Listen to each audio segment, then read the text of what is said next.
pissy, piss-mongering fucking pisspot of the damned. Misanthrope Radio. International cream corn fuckheadery. Misanthrope Radio. Simply a dirty Jew. Misanthrope Radio. And as the young man knew full well, chicken fried steak couldn't fuck back. All it could do was be delicious. Misanthrope Radio starts now. Welcome to Season 2, Episode 7 of Misanthrope Radio. I don't know if you know this about me, but I am a well-respected member of my community, a pillar of the community, if you will. Being a person that people look up to, I get invited from time to time to do things that pillars of the community get invited to do. One such happening came along this week. I have been invited to judge some fucking local special interest group's 48th or 50th annual fucking chili cook-off. And there's a very good chance that you hear that and you're like, oh shit, nice. You get to go and sample all the chilies. You don't have to pay. Sounds like a pretty good time, Lorenzo. I could not possibly disagree more. First of all, I don't like being around people like that. The place is going to be absolutely goddamn jam-packed. Chili cook-offs are big business. People come from miles the fuck around to sample chili and see who's got bragging rights this year. There's a legit trophy involved, a traveling trophy that last year's winner has to bring with them to this year's fucking event, and if they choose to compete, maybe they lose the trophy they brought with them to the next champion, and so on and so forth and so on and so forth in perpetuity. The annual chili cook-off in my community is a big fucking deal, and I have been asked to judge. So like I was saying, it's going to be fucking absolutely jam-packed with people. People come from miles around. This one, however, has been going on for so long that people are going to come from miles and miles around. So the chili cook-off venue is guaranteed to be completely fucking stuffed with sweaty, unwashed, stinking fucking plastic spoon-carrying fucking numbskulls waiting to get their fucking shot at the next pot of chili. So the sea of humanity aspect has me a little on edge anyway, right? The second reason I don't want to go is, I gotta be honest with you, and I'm gonna say this quietly, because this is the sort of thing that gets a motherfucker lynched in my neck of the woods. Okay? Are you ready? I'm gonna say it softly, so listen closely. I don't really like chili all that much. I know. I'm in the minority. The overwhelming majority of fucking white people just can't wait for chili season to roll around. They fucking love that shit. They love that big pot of greasy red fucking muck. And they just can't wait to crumble up their fucking crackers into it and fucking sprinkle it with goddamn disgusting cheese or mix in some fucking sour cream. They can't wait to eat it by the spoonful, bowlful, or bucket load. I'm not one of those people. I do not see chili as a fucking culinary delight that everyone should be fucking jizzing in their goddamn shorts over. I don't see it. I don't see it at all. I don't fucking understand it. I've never understood the hype. I've had chili all across this fucking nation. I've had Texas chili. I've had the famous fucking Cincinnati Skyline chili. I've had fucking Fred and Red's chili. I've had fucking chili in Chicago. I've had the fucking organic Pleasure Center fucking chili on the West Coast, and I've had the really dirty fucking meaty shit on the East Coast. I've had chili everywhere. And the only thing I can say about it, the only common theme, is that it's just kind of meh. Judging a chili cook-off for me is the equivalent of being asked to judge a fucking tuna noodle casserole cook-off. The same level of who gives a shit. It's like being asked to judge a cream corn fucking cook-off. So I'm not excited to be the epicenter of the sea of humanity. I'm not excited about the fact that it's chili in general, because while I don't hate it, I don't really love it and I don't care about it. The third reason, though, that I'm not excited about this and I'm actually considering turning down the opportunity is because I can't stand chili people. People who specialize in making chili. People who take a degree of pride in making chili. People who consider their chili making to be part of their identity. I can't fucking stand them. They drive me fucking nuts. I can't stand to hear them talk about chili every fucking year. And the way they fucking talk about it just drives me goddamn insane. Well, Bob, we're going to go down to the lake and do a little fishing this weekend. You want to go? Nah, boys, I can't go. I'm breaking out the cauldron. It's chili making weekend. Oh, shit. Chili making weekend already? You know how persnickety my chili recipe is. It's going to take every bit of my concentration all weekend long. Well, let us know when you get that big pot of red greasy shit brewed up. We'll come over and have some. By God, you know I will. Bring your eating britches. Chili people. People who specialize in making fucking chili. People who specialize in making one greasy pot of red shit per year. People who have special places in their home for chili making instruments. People who have special clothing that they wear only for chili making season. People who have specialized aprons and poofy fucking chef hats that they only break out when it's time to make their disgusting pot of fucking red shit. Their annual fucking disgusting red pot of shit. Chili people. They're all the fucking same. And that's the thing. They're all the same. And while chili on a fundamental level is all the same, so are the fucking people who make it and specialize in it and dream about it and try to, air quotes, perfect their fucking chili recipe. They're all the fucking same. Maybe not physically. You may have a tall fat guy. You may have a fucking short skinny lady. But they're all the fucking same. They're all the fucking same personality-wise. They all have the same meager level of fucking intelligence. They all have the fucking same outlook on life. Every day they wake up in their fucking stupid, benign, goddamn existence is just a day closer to the next excuse to make fucking chili. They live by the chili spoon and they die by the chili spoon. I fucking hate them. I fucking hate them. I fucking hate them. I fucking hate chili people. I fucking hate them. They're all the fucking same. They've all got their fucking special ingredients and their special methods and their special fucking cookware and their special fucking spices that they have ground specifically for chili week. I fucking hate them. I absolutely fucking hate them. And they're everywhere. They're everywhere. They're everywhere you go. You're surrounded by them. You're besieged by disgusting, sweaty, fucking chili people no matter where you go or what you do. They're every fucking where. If you don't believe me, just bring up chili in conversation, casual conversation. Bring up chili in the fucking workplace. Bring up chili while you're getting your fucking oil changed. Bring up chili at the fucking strip club and see what happens. The conversation that you were in will immediately fucking stop and shift to somebody's favorite fucking ingredient or their wooden spoon that their fucking grandmother and great-grandmother used for making chili, and now you've fucking inherited it. Just watch and see. Seriously, bring it up. Well, Johnson, I was just wondering if you finished that TPS report. You know, sir, I was on the way to do that at my home office, and I accidentally tripped over a can of chili that was laying in the middle of the floor. Chili, you say? Ha! Let me tell you about chili. The chili I make doesn't come out of a can, that's for sure. I only use the finest fucking Middle Eastern star, anise, in order to give it that edge, that hint of sweetness that makes my chili the best in the world. Oh, you don't know shit from chili, you fucking Yankee. Everybody knows that the greatest chili ever made's got possum vagina in it. My great-grandmother used to make a chili that was so good, when she threw it in the air, it turned into sunshine. I grew up on Long Island, but my father grew up in Mississippi, and he learned how to make chili from real darkies. Did you know I don't wear underwear all year long so I can get calluses on the bottom of my fucking ball sack, and then I shave that shit ever so fine with a cheese grater down into my chili recipes and gives it that real earthy flavor. It gives it that real earthy flavor that you can't get nowhere else but from real human ball sack calluses. The secret ingredient for my chili is that it never stops cooking. I've had the same cauldron on my stove in the basement since 1971. Chili people.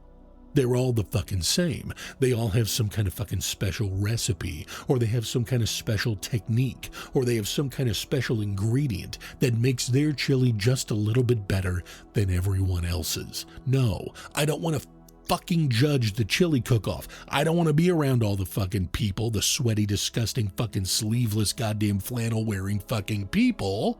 First of all. Secondly, I don't even really like chili all that much. It's okay, but I don't care enough about it to fucking judge a competition entirely devoted to it. And thirdly, I don't want to have to fucking interact with people who really care about chili. I don't want to fucking have to do it, but I don't know how I'm going to get out of it. I don't know that there's any way I can gracefully decline their fucking offer, because it's such a fucking honor in the community that I'm in to be asked to do this that I don't know that I have the ability to legitimately and gracefully decline. I'm going to have to fucking do it, aren't I? I'm going to have to judge the 48th or 50th or whatever the fuck annual community chili cook-off because I fucked up and accidentally became a well-respected member of the fucking town that I live in. Fuck me. Chili people are the worst. Of the 3 reasons I've given you that I don't want to do it, the chili people, the people who fucking specialize in making chili, are the worst. And I hate them, don't get me wrong, but there's one of them that I hate above all others. It's not the guy who shaves his fucking scrotum into the fucking cauldron. It's not the guy who uses platypus vagina. It's not the fucking guy who uses grated rhinoceros horn. It's not the fucking guy who walks around with his fucking spice bag, up underneath his armpit so it blooms with his natural fucking heat and is impregnated by his natural musk before it goes into the pot. It's not that fucking guy. There's one that I hate among all others. Just one. And I know you know who it is. Fucking, it's entirely possible that you are this person, in which case I fucking hate you above all others. That person comes to every chili cook-off ever. And this is the fucking thing. They do this, they pull this same fucking trick. There's always one fucking broad in every fucking community who pulls this same fucking trick. Okay, and everybody acts like it's such a fucking curveball. Oh my God, Cindy's here with her white chicken chili, and it's such a curveball. She has a really good shot at winning every single year. White chicken chili. Cindy, the fucking white chicken chili chef, shows up every year. So there's 1,950 different greasy pots of red shit, but Cindy shows up with a fucking cauldron of goddamn chicken soup. Okay, let's just call it what it is. She shows up with a cauldron of chicken soup with 5 fucking beans in the bottom of it, and she threatens it with a little fucking cumin. Okay, and that's what makes it chili. The hint of fucking cumin is what makes it chili instead of chicken soup. Okay, did you know that? Did you know that? Did you know that white chicken chili is just fucking chicken soup that has a hint of cumin in it? Well, I fucking cumin your mom, Cindy, okay? I fucking hate you above all others because you're a cheating fucking whore. Showing up with a pot of fucking chicken soup at a chili cook-off. Deplorable act. First of all, there's a special spot in hell for everybody who's going to be there, who specializes in making chili. But Cindy, you and your fucking pot of chicken soup with 5 beans in it and a little bit of fucking cumin, you with your pot of chicken soup that you have sold the fucking public on a lie. You have sold them a fucking lie, and you say that it's white chicken chili, Cindy, but we know it's not. It's not fucking white chicken chili. It's only chili because you fucking said it is, with your fucking wide ass and your bangs and your frilly fucking stupid floral print goddamn apron, rolling up in your $75,000 fucking SUV with your pot of fucking chicken soup. There's no such thing as white chicken chili, Cindy, and there's no such thing as white chicken chili for all of you other motherfuckers who like to make that shit or have believed the lie. There's no such fucking thing. But Cindy, the fucking whore, who brings white chicken chili every year, has a really good shot at winning because it's the only pot that is not filled with red greasy shit. Cindy, I hate above all others. Cindy, the white chicken chili bitch, I hate above all others.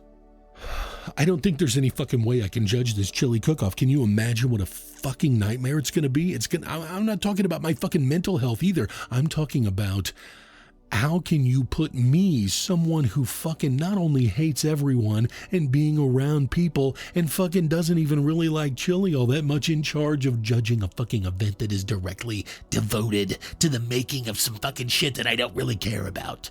And it's gonna be completely full to the top with people that I wouldn't fucking piss on if they were on fire. Chili cook-offs. I can't fucking do this, but I don't know how I'm going to get out of it. I don't know how the fuck I'm going to get out of it. I am going to have to fucking do it. This is not going to fucking go well. I got to think of something. I got to think of something. I can't fucking do this. Because if left to my own devices and I'm told to impartially judge a chili cook-off where there's 25, 30, 50, 75, 100, I don't know how many entries there's going to be, but there's going to be a lot of them. If I have to fucking taste 100 cauldrons of greasy red shit and one fucking cauldron of white chicken chili, Cindy, I'm not going to forget about you, cunt. But if I have to judge 100 fucking cauldrons of muck, the only logical, reasonable answer is for all of them to lose and then everyone be burned at the fucking stake and then ran through a fucking wood chipper. But I can't really order that now, can I? That's not how you remain a pillar of the community now, is it? Chili fucking cook-off. Fuck me. I gotta figure out a graceful way out of this. More to follow, I'm sure. All right, on to the next segment. Welcome to the Boomer Bunker Podcast, straight out of Jersey, where we don't sugarcoat a damn thing. We call it like we see it. Loud, proud, with a side of attitude. Politics, culture, everyday nonsense. Forget about it. We're diving in. If you want polite and polished, go listen somewhere else. But if you want real talk, Jersey grit, and laughs, this is your spot. The Boomer Bunker Podcast. Jersey tough, boomer bold. Check us out at boomerbunker.com or listen wherever you get your podcasts. Segment 2. I don't really have any interest in talking about the news of the day. I had somebody recently ask me why I don't use this podcast to give you my opinions on what's going on in the world. Well, you don't fucking need me for that, do you?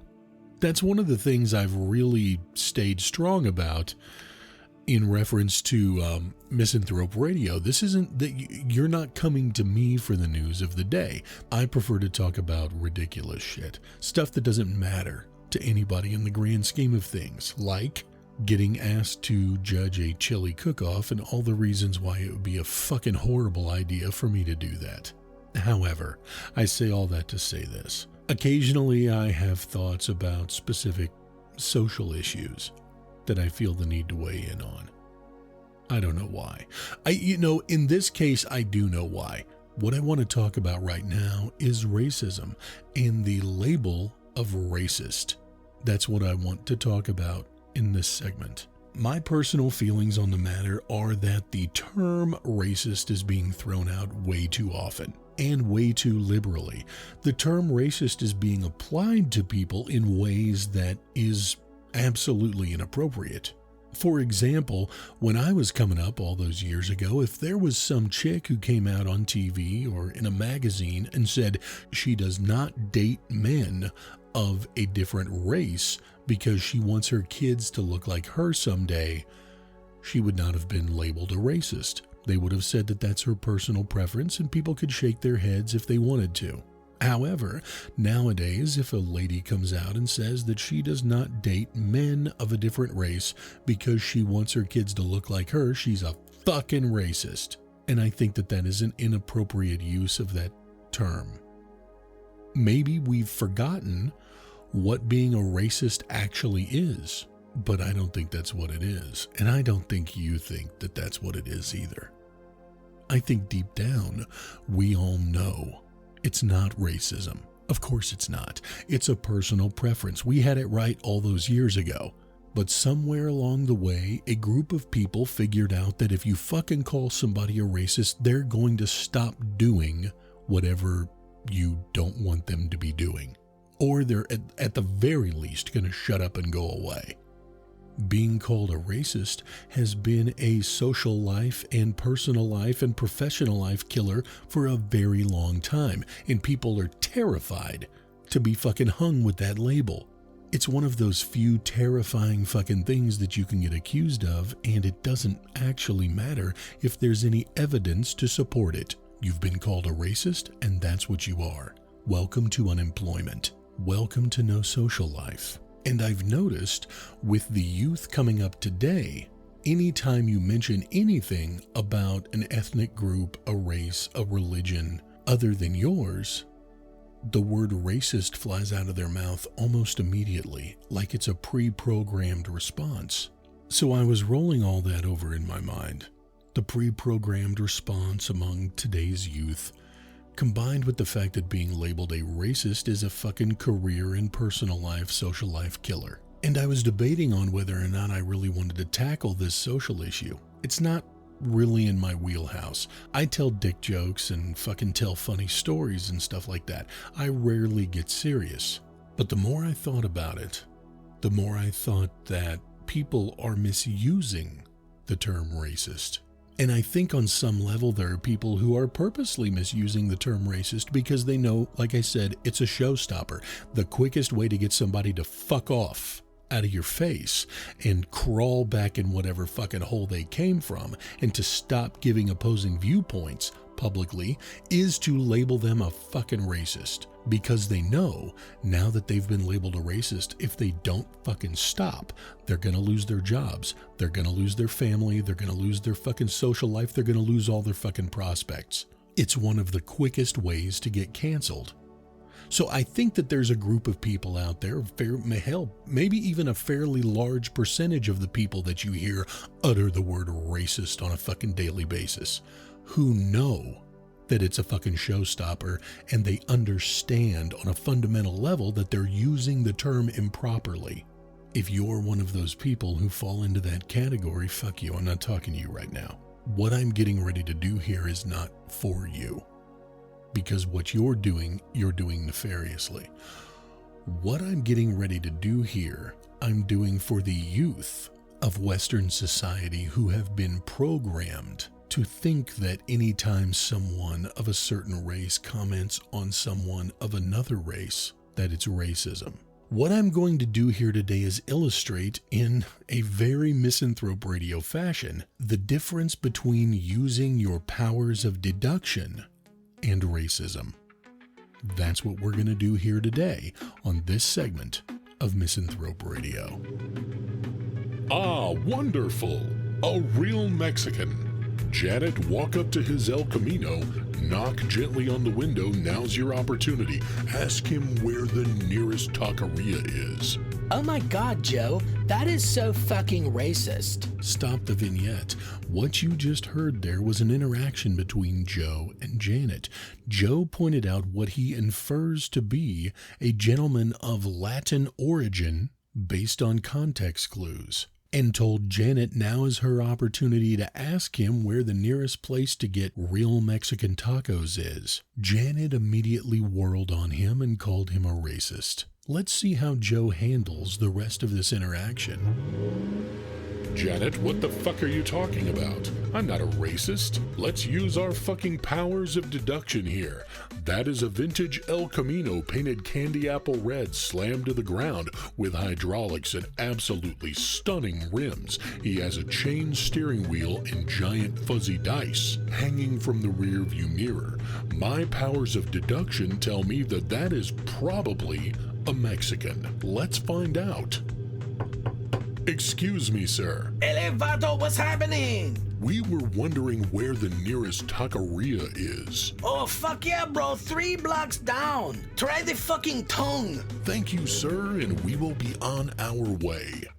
As you just heard there, a vintage El Camino playing reggaeton music, painted candy apple red, slammed to the fucking ground, stunning wheels, chain steering wheel, fuzzy dice. Joe used his powers of deduction and inference and critical reasoning skills in order to make an assumption, an educated guess that that gentleman driving that vehicle was in fact a Mexican. And as it turns out, he was right. Janet is an overly sensitive, pre-programmed by society cunt. Now, by way of comparison, let's do the exact same scenario, but show you what racism actually is. Ah, there you go, Janet. There's your opportunity right there.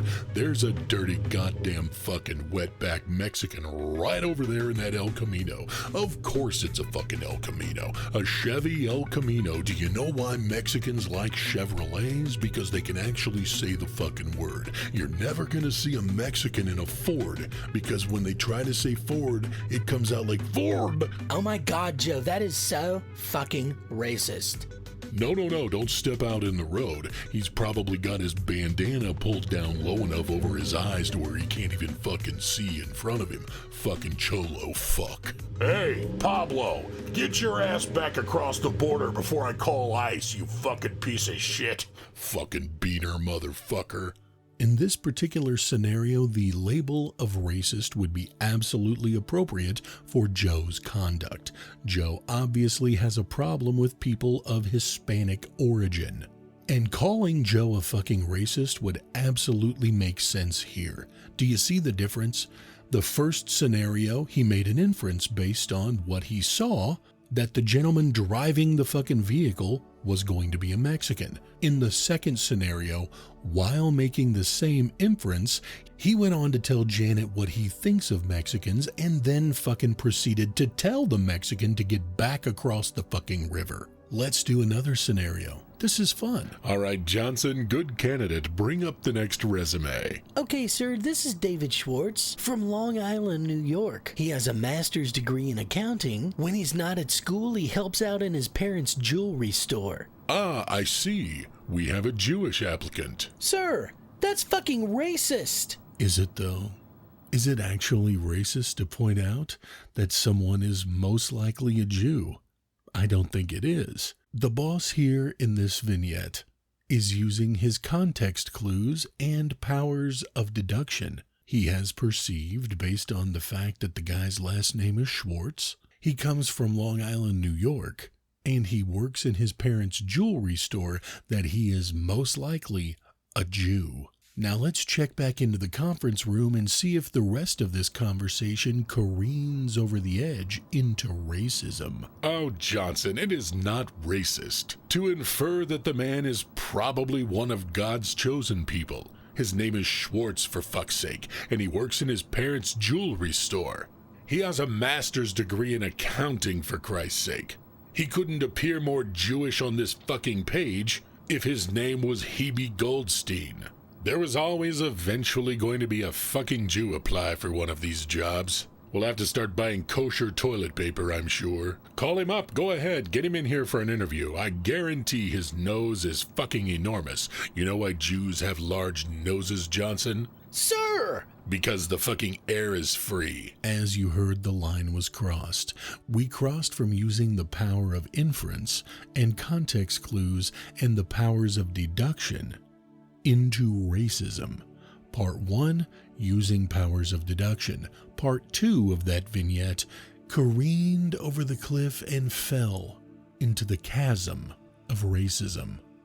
I think we have time for one more vignette. Mom, I've never been so excited. I just got asked to prom. Oh my God, honey, that's fucking amazing. Who asked you to prom? Here's the best part. I got asked to prom by the cutest boy in the school, Delmenatrix Jones. What did you say his name was? Delmenatrix Jones. Delmenatrix Jones. Where's he from? His family just moved here from Detroit. Oh my God, I'm so excited. When can we go dress shopping? Honey, hang on a moment. You said his name is Delmenatrix Jones from Detroit.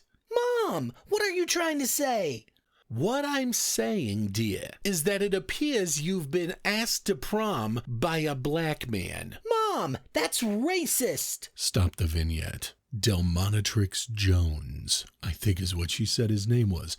Delmenatrix Jones from Detroit, Michigan. This young lady's mother, without much information to go on, to be fair, made a snap judgment that Delmenatrix Jones from Detroit, Michigan was in fact a black man. Not racist to infer. She is using her powers of deduction and the information provided her to make an assessment of the situation. Now, back to the vignette. Let's see if shit gets racist.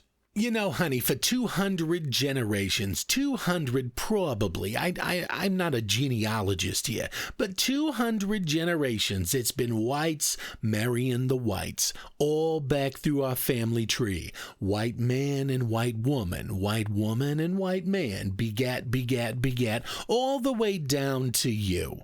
Okay? You, with your sharker red hair and your beautiful green eyes and your alabaster skin. Of course, there was gonna be some fucking darky show up and try to scoop you up. You know the fucking darkies love them some redheads, especially if they're a little on the bigger side. Mom! I never ask you about your sex life. I don't want to know. But have you ever been fucked by a black man? They're giant fucking elephant cocks. He'll be up all the way in you. You ever had your heart fucked? You felt like you had your heart broken when Chad broke up with you last year. Remember what that felt like? Well, this Delmonatrix will actually fuck your heart all the way up through your vagina. It doesn't sound very pleasant to me. He's gonna scoop you up. You come from a good family. He's gonna ram that giant fucking pork sword all the way up inside you. He's gonna knock you up. He's gonna break your fucking cheek. He's gonna make sure that your credit is just as shitty as his, and then he's gonna drop you on your cute little white ass. Delmonatrix Jones, you marry who you date. I don't want some fucking thug rolling up here in a Suzuki Sidekick with 19 fucking speakers in it, in my house, in my neighborhood, to pick you up to go to a fucking prom. Absolutely not. Do you see the difference? Part 1 of the vignette, she took the information provided to her and she made an inference that the man was black. Not racist. Not racist in the least, merely inferring that someone is black based on their name and where they're from is not racist in any way, shape, or form. However, in part 2 of that vignette, that overprotective mother veered off the road of righteousness into the pit of naughty racism. Now, obviously, those vignettes are silly. The Mexican in the El Camino, the guy named Schwartz, who is obviously a Jew, and Delmonatrix Jones, or whatever the fuck his name was. Obviously silly little vignettes, but I did all of that again to try to explain to the younger generations coming up that there is a difference between racism and deduction. There is nothing wrong with using your powers of deduction and powers of reasoning in order to come to conclusions about someone based on the information that you're given.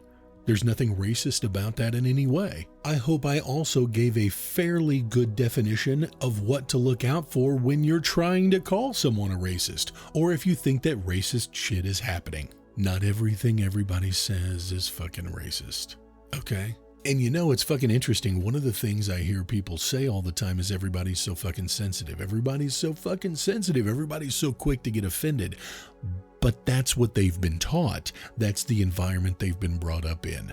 That's why none of the fucking younger generations, there are no funny people in Generation Z or A. Because everything that's actually funny is off limits for them. It's gotta fucking suck. I hope I did a decent job there conveying what I was trying to convey. There is, in fact, racism in the world. There is. And there's a hell of a lot of racists in the world, but they're not lurking behind every fucking bush waiting to jump out and offend you. They're not sitting in every fucking boardroom waiting to trigger you at the mention of someone's nationality. Somewhere along the way, we ended up with a skewed vision of what racism actually fucking is. Racism is not pointing out that someone is black or Jewish or Hispanic. Racism is not pointing out that somebody is fucking white trash.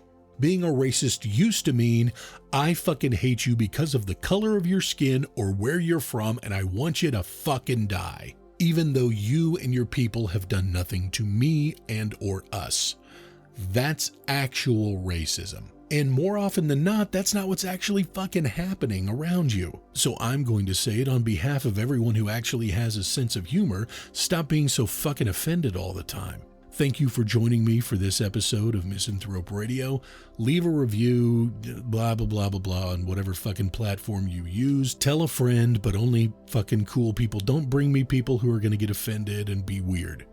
All right? Okay. Until next time.